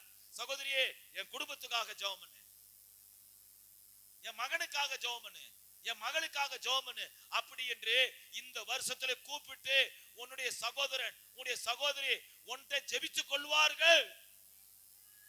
இது தீர்க்க தரிசனமாய் சொல்லுகிறார். இந்த வார்த்தையை தீர்க்க தரிசனமாய் சொல்லுகிறார். ஒருவேளை உங்களை அவாய்ட் பண்ணிருக்கலாம், கர்த்தர் தீர்க்க தரிசனமாய் சபைக்கு பேசுகிறார். அவர் ஒருவேளை நீங்க புறக்கணிக்கப்பட்ட நிலைமையில இருந்திருக்கலாம், கர்த்தர் உங்களோடு கூட பேசுகிறார். அவர் உங்களுடைய வாழ்க்கை ஜீவியம் சரியில்லாதனாலே ஒருவேளை அவங்க உங்களை புறக்கணித்திருக்கலாம், ஒருவேளை நீ தரித்திரத்தில் இருந்ததனாலே அவர்கள் உங்களை புறக்கணித்திருக்கலாம். ஆனால் கர்த்தர் பேசுகிறார், நீ கர்த்தர் உன்னோடு கூட இருக்கிறார், கர்த்தராலே ஆசீர்வதிக்கப்பட்டவராமே. பரிசுத்த ஆவியானவர் பேசிக் கொண்டிருக்கிறார். அவர் தேவ பிள்ளைகளே, இந்த வார்த்தை இந்த மாசத்திலே உன் வாழ்க்கையிலே நடக்க போகிறது. ஏன், இன்றைக்கு நீ வீட்டுக்கு போகும்போதே உன் சகோதரி உனக்கு போன் போட்டு, அக்கா எனக்காக ஜெபிங்க அப்படி என்று வார்த்தையை கேட்க போகிறாய். நீ கர்த்தர் கிருபை செய்ய போகிறார். அவர் அல்லேலூயா. உன் சகோதரி உன்னை புறக்கணித்ததினாலே நீ ஒருவேளை மன கிளேசத்திலே இருக்கலாம், மன பாரத்திலே இருக்கலாம். ஒருவேளை உன் உறவினர் உன்னை புறக்கணித்ததினாலே உன் இருதயத்திலே மன பாரத்தோடு கூட இருக்கலாம். கர்த்தர் இந்த காலவேளை தீர்க்க தரிசனமாய் சொல்லுகிறார், உன்னை கூப்பிட்டு அவர்கள் மேன்மைப்படுத்துவார்கள். காரணம் என்ன தெரியுமா? நான் உன்னை ஆசீர்வதித்து உன் உன் பேரை பெருமைப்படுத்துகிறவராயிருக்கிறேன். அல்லேலூயா. நீ 2024வது வருஷத்திலே நீ துக்க முகத்தோடு கூட நடப்பது கிடையாது. நீ வேதனை முகத்தோடு கூட நடப்பது கிடையாது. உன் தலையை நான் உயர்த்துகிறவராயிருக்கிறேன் என்று கர்த்தர் சொல்லுகிறார். அவர் கர்த்தர் 2024 இந்த வார்த்தையை சொல்லுகிறார். உன் தலையை நான் உயர்த்துகிறவராயிருப்பேன் என்று கர்த்தர் சொல்லுகிறார். அவர் நீ வெட்கப்பட மாட்டாய் என்று கர்த்தர் சொல்லுகிறார். தீர்க்க தரிசனமாய் சொல்லுகிறார். ஓ ரீபாலா ஷந்தாரியா கபாலா ரீமோ கோலோரோபோ ஷந்தாரியா தரபாலபா. அல்லேலூயா. ராஜாக்களும் உன் தயவை நாடி வரும் நாட்களை கர்த்தர் கொடுத்திருக்கிறார். அதிகாரிகளும் உன்னை தயவை நாடி வரும் நாட்களை கர்த்தர் கொடுத்திருக்கிறார். அவர் உன்னை சிங்காசனத்தின் மேல் வைத்து அழகு பார்க்க போகிறார். அல்லேலூயா. கர்த்தர் பெரியவர். அவர் பெரிய காரியங்களை செய்கிறவராய் இருக்கிறார். அல்லேலூயா. தேவ பிள்ளைகளே, சற்று என்னோடு கூட சேர்ந்து கொஞ்சம் பிரயாணம் பண்ணுங்க. ஆதியாகமத்தின் புஸ்தகம் 34ஆம் அதிகாரம் அதிலே 30வது வசனத்தை ஒருவர் வாசியுங்கள். ஆதியாகமத்தின் புஸ்தகம். அப்பொழுது யாக்கோபு சிமியோனையும் லேவியையும் பார்த்து இந்த தேசத்தில் குடியிருக்கிற கானானியரிடத்திலும் பெரிஸ்தரின் வாசனை நீங்க கெடுத்ததினாலே. நீங்க நல்லா கவனிச்சு பாருங்க. யாக்கோபு சொல்றாரு, என் வாசனையை நீங்க என்ன செஞ்சிட்டீங்க? கெடுத்ததினாலே. என்ன நடந்தது என்றால், இப்பொழுது யாக்கோபை கர்த்தர் சந்திக்கிறார். யாக்கோபை சந்தித்த பிற்பாடு யாக்கோபு என்ன செய்கிறார்? இப்பொழுது கானான் தேசத்தை நோக்கி அவர் பிரயாணப்படுகிறார். அப்படி பிரயாணப்படும் போது வழியிலே அவருடைய குமாரத்தியாகிய தீனாள் என்ன செய்கிறாள்? ஊரை சுத்தி பார்க்கறதுக்காண்டி போன உடனே தொலைஞ்சாவ கெட்டு போயிட்டா. அதனால அவருடைய சகோதரர் சிமியோனும் லேவி என்ன செய்யறாங்க? கோபம் அடைந்து ஒரு பெரிய போரே நடத்திட்டானுங்க. அவனுக்கு யாக்கோபு சொல்றாரு, இந்த இடத்துல என் வாசனையை நீங்க என்ன செஞ்சிட்டீங்க? கெடுத்து போட்டீங்களே. வாசனை கெட்டு போயிருக்கலாம்.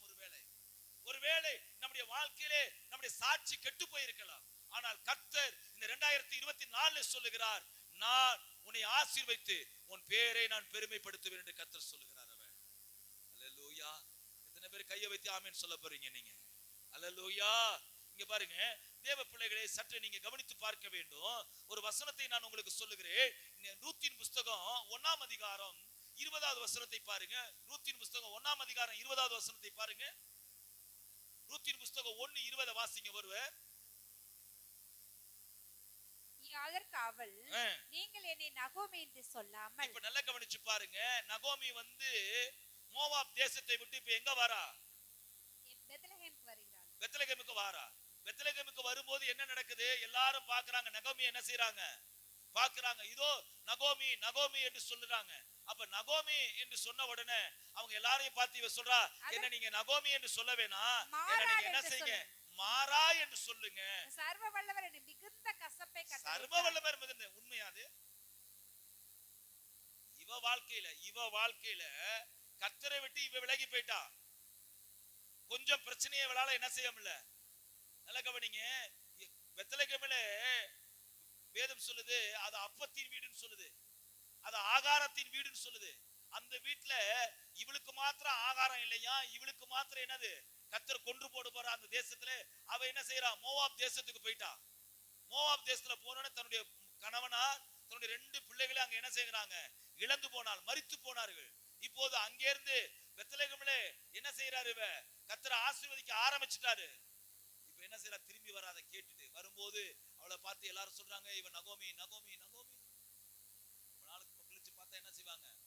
எல்லாரும் அப்ப அவ சொல்றா, என்ன நகோமின்னு சொல்லாதீங்க, அதுக்கு பதில் நீங்க என்ன செய்யுங்க? மாறான்னு சொல்லுங்க. மாறான்னு சொல்லுங்க. மாறான்னு சொன்னா கசப்பு. அவன் அடுத்த வார்த்தை சொல்றா, அதான் கேட்கவே முடியல. பாருங்க அடுத்த வார்த்தை என்ன சொல்றா? நான் நிறைவுள்ளவளாய் போனேன். நான் நிறைவுள்ளவளாய் போனேன். கர்த்தர் என்னை வெறுமையாய் திரும்பி வர பண்ணினார். நிறைவுள்ளவளா தானே போனேன், நிறைவுள்ளவளா தானே இருந்த நீ. ஏன் அங்க இருந்து போன? என்னைக்காவது வார்த்தையை கேட்டிருக்குமா? நிறைவுள்ளவளா தான் எங்க இருக்கிற? தேசத்துல இருக்கிற. அவளே சொல்றான், நிறைவுள்ளவளா தான் போனேன். நிறைவா இருக்கிறவ இங்கெல்லாம் இருக்கணும். நீனு எங்க போன? நீனு அப்ப நிறைவா இருக்கிறவள் அப்ப அந்த தேசத்துல என்ன செய்யணும்? குடியிருக்கணும். நிறைவுள்ளவளா இருந்து இங்கேது போன. இப்ப நான் என்ன செய்யறேன்? குறைவுள்ளவளா திரும்பி வரேன். என்ன நீங்க நகோமின்னு சொல்லாதீங்க, என்னை இனிமேலுக்கு என்ன செய்ய? மாறான்னு சொல்லுங்க, கசப்புன்னு சொல்லுங்கன்னா. சர்வ வல்லவர் என்ன என்ன செஞ்சிட்டாரு? புழிஞ்சு எடுத்துட்டாரு. புழிஞ்சு எடுத்துட்டாரு. தேவ பிள்ளைகளே, நான் சொல்லுகிறேன், நீங்க உங்க ஸ்தானத்துல சரியா தரித்துருங்க. கர்த்தர் உங்களுக்கு தேவையான எல்லாவற்றையும் கர்த்தர் உங்களை அமுக்கி குலுக்கி மடியிலே சரிந்து விழும்படி ஆமென் சொல்ல போறீங்க? நீங்க இருக்கிற இடத்துல கர்த்தர் உங்களை ஆசீர்வதிக்க வல்லவராய் இருக்கிறார் அவர். நீங்க இருக்கிற இடத்துல கர்த்தர் உங்களை ஆசீர்வதிக்க வல்லவராய் இருக்கிறார் அவர். ஒரு ஆமென் சொல்லலாமா? சத்தமாய் ஒரு அல்லேலூயா சொல்லலாமா? நீங்க நல்லா கவனித்து பாருங்கள். வேதம் என்ன சொல்லுகிறது? நாம நம்மள புகழ வேண்டாம், கர்த்தரே நம்மள புகழ்ச்சியா வைப்பாரு. எப்படி தெரியுமா வைப்பாரு? 27ஆம் அதிகாரம், நீதிமொழிகள் 27ஆம் அதிகாரம் 2வது வசனத்தை வாசிச்சு பாருங்களேன். அங்க ஒரு வார்த்தை சொல்லப்பட்டிருக்கிறது. அங்க சாலமோன் ஒரு வார்த்தையை சொல்றார் பாருங்க. உன் வாய் அல்ல, உன் வாய் அல்ல, புறத்தியானே உன்னை புகழட்டும். நல்லா கவனிங்க. உன் வாய் அல்ல. அப்ப நம்மள நாமளே என்ன செஞ்சுக்கிட்டு கூடாது? உன் வாய் அல்ல, புறத்தியானே உன்னை என்ன செய்யட்டும்? புகழட்டும். எல்லாரும் பாருங்க, நீதிமொழிகள் 27 2வது வசனத்தை படிங்க. உன் வாய் அல்ல, புறத்தியானே உன்னை புகழட்டும். நீங்களே பெருமையா பேசாதீங்க. கர்த்தர் உங்களை புகழ வைப்பாரு. கர்த்தர் மற்றவங்களை வைத்து உங்களை புகழ வைப்பாரு. அது நான் சொல்லுவோம், வீட்டாரா கூட இருக்க மாட்டாங்க, புறத்தியானே உங்களை என்ன செய்வாங்களாம்? 27:2 வாசிங்க. உன் வாய் அல்ல, உன் வாய் அல்ல, புறத்தியானே உன்னை புகழுவான். உதடு அல்ல, அந்நியனே உன்னை புகழட்டும். உன் வாய் அல்ல, புறத்தியானே உன்னை புகழுவான். உன் உதடு அல்ல, அந்நியனே உன்னை என்ன செய்வான்? புகழட்டும். புகழட்டும். கர்த்தர் அப்படி காரியத்தை செய்வார் அவர். எத்தனை பேர் ஆமென்? நீங்க புகழாதீங்க, உங்க புகழ்ச்சி கர்த்தரால வரட்டும். அப்படி கர்த்தரால வருமானால் புறத்தியான் புகழுவான், அந்நியம் புகழுவான் உங்களை. அல்லேலூயா. பேரை பெருமைப்படுத்துகிற கர்த்தர் அப்படித்தான் செய்வார் அவர். அல்லேலூயா. நல்ல கவனிங்க. நம்ம எல்லாருக்கும் தெரிந்த பாத்திரம் யாரு? யோசேப்பு. நமக்கு தெரிந்த எல்லா பாத்திரம் என்னது? யோசேப்பு. நம்ம எல்லாருக்கும் அந்த பாத்திரம் தெரியும். அதை ரொம்ப எக்ஸ்பிளைன் பண்ண வேண்டிய அவசியம் இல்லை. ரொம்ப எக்ஸ்பிளைன் பண்ண வேண்டிய அவசியம் இல்லை. ஆனா நீங்க கவனிச்சு பாத்தீங்கன்னா, அந்த அதிகாரத்தை நீங்க கவனிச்சு பாத்தீங்கன்னா, ஒரு காரியத்தை நீங்க விளங்கி கொள்ள முடியும். அவனை அந்த போத்திபார் வீட்டுல அவன் என்னது? குற்றம் சாட்டப்பட்டான், அவன் அவமானப்படுத்தப்பட்டான், அவன் பேர் ரிப்பரா போயிருச்சு. அவன் பேர் என்ன செஞ்சிருச்சு? ரிப்பரா போயிருச்சு. அதனால அவன் என்ன செஞ்சான்? சிறைச்சாலையிலே என்ன செய்தாரு? கொண்டு போய் போடப்பட்டார். சிறைச்சாலையிலே கொண்டு போய் போடப்பட்டார். இப்ப சிறைச்சாலை இருந்தவன ஆண்டவர் பார்வோனுக்கு ஒரு தரிசனத்தை கொடுத்து, அந்த தரிசனத்தை வியாக்கணம் பண்ணக்கூடிய காரியத்தை யோசேப்பிட்ட கொடுத்து, யோசேப்பு பார்வோன் கண்ட எல்லா சொப்பனத்துக்கும் வியாக்கணம் பண்ணி முடித்த உடனே, வியாக்கணம் பண்ணி முடித்த பிற்பாடு 41ஆம் அதிகாரம் எல்லாரும் எடுத்துக்கொள்ளுங்கள். 41ஆம் அதிகாரம் 41ஆம் அதிகாரம் 43வது வசனத்தை வாசிங்க. அப்பொழுது தன்னுடைய 2ஆம் ரதத்தின் மேல் அவனை ஏற்றி, இப்பொழுது அந்த சொப்பனத்துக்கெல்லாம் வியாக்கணம் பண்ணும்போது இந்த பார்வோன் சொல்லுகிறான், நான் வந்து ராஜாவா இருப்பேன், ஆனா சிங்காசனம் மாத்திரம் தான் என்னுடையது, அதிகாரம் எல்லாம் யாருடையது? யோசேப்புடையது. அது மாத்திரமல்ல, பியூட்டிஃபுல். அந்த 43வது வசனத்தை எல்லாரும் பாருங்களேன், வாசிங்க. 43 வாசிங்க. தன்னுடைய 2ஆம் ரதத்தின் மேல் அவனை ஏற்றி தெண்டனிட்டு பணியுங்கள் என்று. நல்ல கவனிங்க. என்னது? தெண்டனிட்டு பணியுங்கள். காதுல விடுவல சிஸ்டர், சொல்லுங்க. என்னது? என்ன சொல்றாரு? அப்படின்னா என்ன அர்த்தம் தெரியுமா? இல்ல, முழங்கால் படியிட்டு இவனை என்ன செய்யுங்க? முழங்கால் இட்டு என்ன படிங்க. ஆங்கில வேதாகமம் வச்சிருந்தீங்கன்னா அந்த வார்த்தையை பாருங்க, bow the knee அப்படி சொல்லப்பட்டிருக்கு. அப்படின்னா முழங்கால் படியிட்டு நீங்க என்ன செய்யுங்க? பணியுங்கள். bow the knee அப்படின்னு சொல்லப்பட்டிருக்குது. அப்படின்னா இந்த வார்த்தை சொல்லுங்க, தன்னைட்டு என்ன செய்யுங்க? பணியுங்கள் என்று சொல்லப்பட்டிருக்கிறது. அப்படியானால் அந்த இடத்துல யார் நின்று பாத்துருமா? போத்திபார் நின்றுப்பான். போத்திபார் மனைவி நின்றுப்பாங்க. அந்த இடத்துல யாரால நின்றுப்பாங்க? போத்திபார் நின்றுப்பாங்க. போத்திபாருடைய மனைவி நின்றுப்பாங்க. அவனை குற்றம் சாட்டினவர் நின்றுப்பாங்க. இப்ப அவங்களுக்கு முன்பாக சொல்லுகிறார்கள், நீங்க எல்லாரும் முழங்கால் படியிட்டு இந்த யோசேப்பை வணங்குங்கள். அல்லேலூயா, அல்லேலூயா. bow the knee. அவனை என்ன செய்யுங்க? தண்டிட்டு என்ன செய்யுங்க? பணியுங்கள். அப்படியானால் யோசேப்பினுடைய பேரை என்ன செய்கிறார்? அவர் பெருமைப்படுத்துகிறவராய் இருக்கிறார். அவர் 2023 ஒருவேளை நம்முடைய பேரை அநேக ரிப்பேர் ஆக்கியிருக்கலாம், நம்முடைய பேரை நிறைய பேர் ரிப்பேர் ஆக்கியிருக்கலாம்.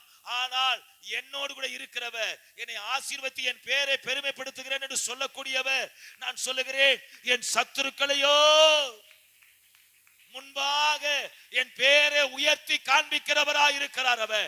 நல்ல கையை தட்டி, நல்ல கையை தட்டி, சத்தமாய் கையை தட்டி. அல்லேலூயா, அல்லேலூயா. ஒருவேளை போத்திபார் அந்த இடத்துல நின்றுப்பாங்க, அவருடைய மனைவி நின்றுப்பாங்க. ஒரு சரித்திரத்திலே இப்படியாக ஒருத்த கதை எழுதுறான். இந்த சம்பவத்தை ஒரு கதை எழுதுறான். போத்திபாரும் அவனுடைய மனைவியும் வந்து யோசேப்பு ரதத்துல வந்த பிற்பாடு அவன் காதுல போய் தெரியாம உன்னை குற்றச்சாட்டு பண்ணிட்டேன், என்ன மன்னியும் அப்படின்னு சொன்னதாக எழுதி வச்சிருக்கான். ஒரு சத்திர புஸ்தகத்துல இப்படி எழுதி வச்சிருக்காங்க. யோசேப்பு காதுல வந்து போத்திபாரும் அவருடைய மனைவியும் உன்னை நாங்க தவறுதலா நாங்க என்ன செஞ்சிட்டோம். நான் சொல்றேன், இந்த பேர் ரிப்பேர் ஆனதுக்கும் எனக்கு நல்லதுதான். இந்த பேர் எனக்கு ரிப்பேர் ஆனதும் நல்லதுதான். காரணம் என்ன தெரியுமா? கர்த்தர் என்னை உயர்த்தும் போது, கர்த்தர் என் பேரை பெருமைப்படுத்தும் போது இது எல்லாம் எனக்கு ஒண்ணு இல்லாம போயிடும். அல்லேலூயா, அல்லேலூயா. சாத்தான் தோற்றானே, சாத்தான் தோற்றானே, இயேசு ஜெயித்தார் சாத்தானே. சொல்லுங்க, சாத்தான் தோற்றானே, சாத்தான் தோற்றானே, இயேசு ஜெயித்தார் சாத்தானே. அல்லேலூயா, அல்லேலூயா, அல்லேலூயா, அல்லேலூயா. சொல்லுங்க, சாத்தான் தோற்றானே, இயேசு ஜெயித்தார். ஓ, சாத்தான் தோற்றானே, நானும் ஜெயிப்பேன் சாத்தானே.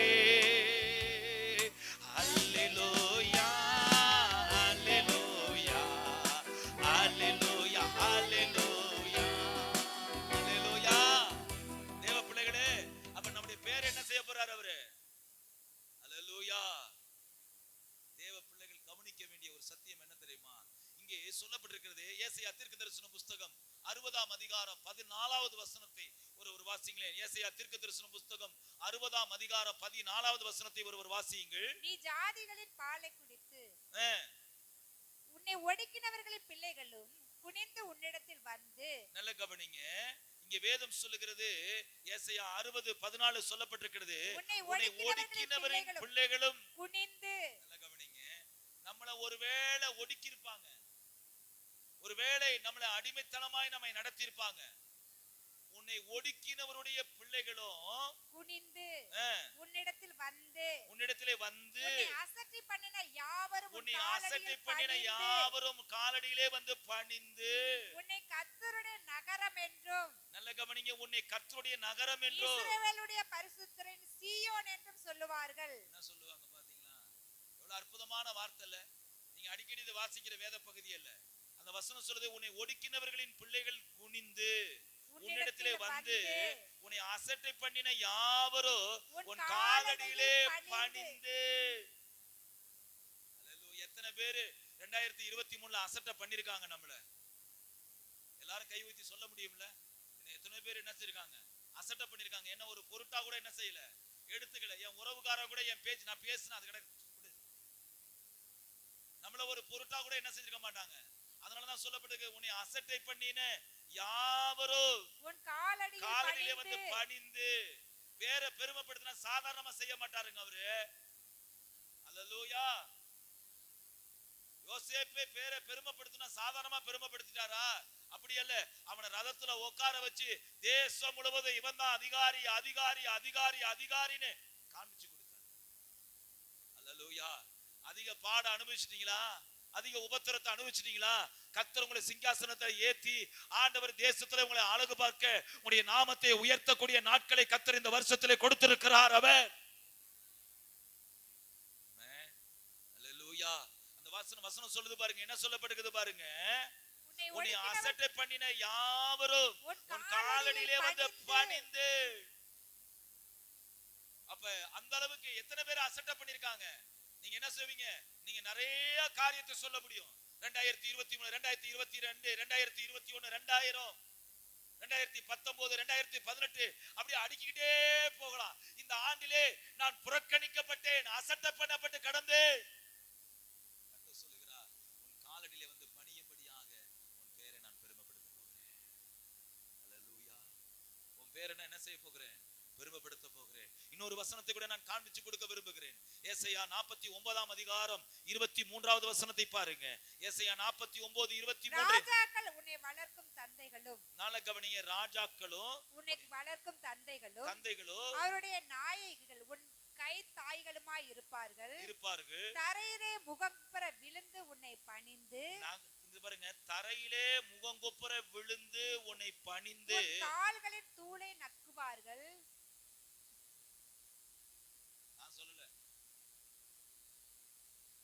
நான் சொல்லலங்க, அத பைபிள் சொல்லுது. நான் என்ன செய்யல, சொல்லல, பைபிள் சொல்லுது. கொஞ்சம் கவனிங்க. இந்த வார்த்தையெல்லாம் நீங்க உங்களுக்குன்னு எடுத்துக்கணும். இந்த வார்த்தையெல்லாம் உங்களுக்குன்னு என்ன செய்யணும், எடுத்துக்கணும். இப்படி கடினமான வார்த்தையை வாசிச்சது இல்ல நீங்க. 49:23 சொல்லப்படுகிறது பாருங்க. ராஜாக்கள் வளர்க்கும் தந்தைகளும் அவருடைய நாயகிகள் கை தாய்களுமாய் இருப்பார்கள். தரையிலே முகங்குப்புற விழுந்து உன்னை பணிந்து உன் கால்களின் தூளை நக்குவார்கள். உன் கால்களின் தூளை என்ன செய்வார்களாம், நக்குவார்கள். நான் கர்த்தர். எனக்கு காத்திருக்கிறவர்கள் வெட்கப்படுவதில்லை என்பது அப்பொழுது அறிந்து கொள்வாய். நல்ல கவனிங்க. 20 வருஷம் கர்த்தருக்கு காத்திருந்தீங்களே, என்னைக்கு மாறுதல் வரும்? என்னைக்கு பொழுது விடிய போகுது? இன்னைக்கு பொழுது விடிஞ்சிருமா, நாளைக்கு பொழுது விடிஞ்சிருமான்னு சொல்லி விடிய காலுக்கு காத்திருக்கிற ஜாமக்காரனை போல காத்திருந்தீங்களே, அந்த நாட்களை கர்த்தர் கொடுக்கிறாரு. அந்த நாட்களை கர்த்தர் கொடுக்கிறாரு.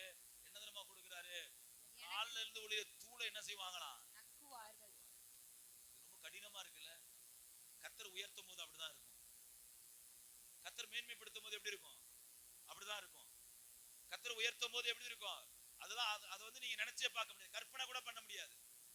அது கற்பனையில அடங்காது. அது நம்மளை கர்த்தர் உயர்த்த நினைச்சிட்டாருன்னா என்ன தெரியுமா செய்யும், நம்மளை உயர்த்த, நம்ம பேரை பிரஸ்தாபப்படுத்த நினைச்சிட்டாருன்னு வச்சுக்கோங்களேன். சில ஆட்களுக்கெல்லாம் சில ஆளை கர்த்தர் உயர்த்தி வச்சிருக்கிறத பொறுக்க முடிய மாட்டேங்குது. அவனுங்களுக்கு யூடியூப்ல இல்லாத பொல்லாதெல்லாம் என்ன செய்யறான், போட்டு வரான். சில ஊழியக்காரர்கள் ரொம்ப உயரத்துல வச்சிருக்கிறாரு கர்த்தர். இவனுங்களால என்ன செய்ய முடியல, பொறுக்க முடியல. எரிச்சலின் ஆவி அவங்க என்ன செய்யுது, அதையும் சொல்லிட்டே திரிறானுங்க. கர்த்தர் உயர்த்திட்டாருன்னா என்ன செய்ய முடியாது, ஒண்ணும் பண்ண முடியாது. அல்லேலூயா. கர்த்தர் பெரியவரா இருக்கிறார். அவர் கர்த்தர் பெரியவரா இருக்கிறார். அவர் அல்லேலூயா. தேவ பிள்ளைகளே, வேதத்துல ஏதோ அன்னைக்கு எழுதி வச்சிருக்குன்னு நினைக்காதீங்க. இன்னைக்கும் தேவன் நம்மை மேன்மைப்படுத்த அவர் வல்லவரா இருக்கிறார். அவர் நம்முடைய பேரை பெருமைப்படுத்த வல்லவரா இருக்கிறார். அவர் எத்தனை பேர் கையை உயர்த்தி ஆமென் சொல்ல போறீங்க? நீங்க ஆண்டவர் சூழ்நிலைகளை ஒரு நிமிஷத்துல என்ன செய்ய போகிறார், அவர் தலைகளாக மாற்றி தர போகிறார். அவர் அல்லேலூயா, அல்லேலூயா. தேவ பிள்ளைகள் அறிய வேண்டிய ஒரே ஒரு சத்தியம் என்ன தெரியுமா, அவர் இந்த 2024 என்னை ஆசீர்வதித்து என் பேரை அவர் பெருமைப்படுத்த போகிறார். அவர் நீங்க நம்புனீங்கன்னா கையை தட்டி சொல்லுங்க. நம்பாதவங்க கையை தட்டி சொல்ல வேண்டாம்.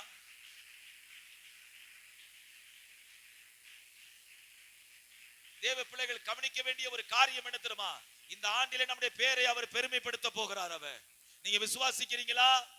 நீங்க விசுவாசிக்கிறீங்களா? நீங்க அந்த வசனத்தை சற்று கவனிங்க. 49:23 மறுபடியும் வாசிங்க. 49:23 உன்னை வளர்க்கும் தந்தைகளோ அவருடைய நாயகிகள் உன் கை தாய்களுமாய் இருப்பார்கள். தரையிலே முகங்குப்புற விழுந்து உன்னை பணிந்து உன் கால்களின் தூளை நக்குவார்கள்.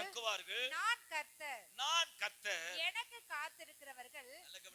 நல்ல கவனிங்க. இது எப்பெல்லாம் நடக்கும் அப்படின்னு கேட்டீங்கன்னா, நீங்க இந்த வருஷத்துல கர்த்தருடைய சமூகத்துல காத்திருந்தீங்கன்னா, இந்த வருஷத்துல கர்த்தருடைய சமூகத்துல நீங்க காத்திருந்தீங்கன்னா, இந்த நிகழெல்லாம் கர்த்தர் செய்வாரு. நீங்க வெட்கப்படாதபடிக்கு உங்க கொம்பை உயர்த்துவார். உங்க கொம்பை கர்த்தர் கண்டிப்பா உயர்த்துவார். அவர் நல்ல கவனிங்க. கர்த்தருடைய சமூகத்துல காத்திராதபடிக்கு எனக்கு அது நடக்கணும், எது நடக்காது. கர்த்தருடைய சமூகத்துல நீங்க காத்திருந்தீங்கன்னா நீங்க வெட்கப்படாதபடிக்கு கர்த்தர் செய்வார். அவர் அந்த வசனம் அப்படிதான் சொல்லப்பட்டிருக்குது பாருங்க. நான் கர்த்தர், எனக்கு காத்திருக்கிறவர்கள் வெட்கப்படுவதில்லை என்பதை அப்பொழுது நீ அறிந்து கொள்வாய். காத்திருக்கும் போது நீ அறிந்து கொள்வாய். கர்த்தர் உன் பேரை உயர்த்த போகிறார். அவர் அல்லேலூயா. எல்லாரும் கண்களை மூடி வேத புஸ்தகத்தை கீழே வச்சிருங்க. வேத புஸ்தகத்தை கீழே வச்சிருங்க. 2024 என் பேரை கர்த்தர் பெருமைப்படுத்தணும் ஆண்டவரே. 2024 என் பேரை நீங்க பெருமைப்படுத்தணும் ஆண்டவரே. வாக்கு கொடுத்திருக்கிறீங்களா ஆண்டவரே? இப்ப காத்திருக்கிறேன் பாருங்க. ஒரு 5 நிமிஷம் எல்லாரும் கர்த்தரை ஸ்தோத்திரம் பண்ண போறோம். எல்லாரும் கர்த்தரை ஸ்தோத்திரம் பண்ண போறோம். ஒரு 5 நிமிஷம் எல்லாரும் வாய்களை திறந்து கர்த்தரை ஸ்தோத்திரம் பண்ணுங்க. இவரை புகழ்ந்தீங்கன்னா உலகம் உங்களை புகழும். இவரை நீங்க ஆராதித்தீங்கன்னா உலகம் எல்லாரும் உங்களை மேன்மையாய் பேசப்படுவார்கள். எல்லாரும் வாய்களை திறந்து சத்தமா, சகோதரர்கள் எல்லாரும் சத்தமா, எத்தனை சகோதரர்கள் வந்திருக்கீங்க வெட்கப்படாதபடிக்கு. அவருக்கு காத்திருக்கிறவர்கள் ஒரு நாள் வெட்கப்பட்டு போவதில்லை என்று கர்த்தர் சொன்னாரு. அவருக்கு அவருடைய சமூகத்திலே வந்து நாங்க காத்திருக்கிறோமே, எங்க பேரெல்லாம் பெருமைப்படுத்துங்க ஆண்டவரே. யோசேப்பை போல கடந்த நாட்களே எங்கள் பேரெல்லாம் ஆண்டவர் ரிப்பேர் ஆக்கி இருக்கிறாங்க ஆண்டவரே. ஆண்டவரே, அவர்கள் கண் முன்னாக ஆண்டவரே யோசேப்பை உயர்த்தின கர்த்தர், யோசேப்பை மேன்மைப்படுத்தின கர்த்தர், தண்டமிட்டு ஆண்டவரை பணியும்படியாக காரியத்தை தலைகளாய் புரட்டி போட்ட கர்த்தர், இந்த கால வேளையிலே ஆண்டவரே எங்களுடைய பேரை பிரஸ்தாபப்படுத்துகிறதுக்காக நன்றி. எங்க பேரை பிரஸ்தாபப்படுத்துகிறதுக்காக நன்றி. எங்க பேரை பிரஸ்தாபப்படுத்துகிறதுக்காக நன்றி. அல்லேலூயா, அல்லேலூயா, அல்லேலூயா, அல்லேலூயா, அல்லேலூயா. நேபுகாத்நேச்சார் சொல்லுகிறார், என் கைக்கு உங்களை தப்புவிப்பார் யாரும் இல்லை என்று சொன்னான். ஆனால் அவர்கள் சூளையிலிருந்து வெளியே வரும்போது உன்னதமான தேவனுடைய தாசர்களே என்று அவர்கள் புகழ்ந்தார்கள். நேபுகாத்நேச்சர் புகழ்ந்தான். சாத்ராக், மேஷாக், ஆபேத்நேகோவை புகழ்ந்தார்கள். தானியேல் 6ஆம் அதிகாரம் 20வது வசனத்திலே அங்கே ராஜா வந்து சொல்லுகிறான், உரத்த சத்தமாய் கூப்பிட்டான், தானியேலே, நீ இடைவிடாத ஆராதிக்கிற தேவன் உன்னை தப்புவிக்க வல்லவராய் இருந்தாரா? என்னை தப்புவிக்க வல்லவராய் இருக்கிறார். அவர் என்னை எல்லா காரியத்திலும் தப்புவிக்க வல்லவராய் இருக்கிறார். என்னுடைய தலையை அவர் உயர்த்துகிறார். அவர் என்னுடைய தலையை கர்த்தர் உயர்த்துகிறார். இன்னைக்கு அநேகரோடு கர்த்தர் பேசி இருக்கிறார். அவர் கர்த்தர் நம்மளோடு கூட பேசி இருக்கிறார். அவர் ரிகாலபா தூராபாலபா மகதரபாலபா ஷகதரியா துராபாலபரபா ரகதுராபாலபரபா ரிகதரபாலபரபா.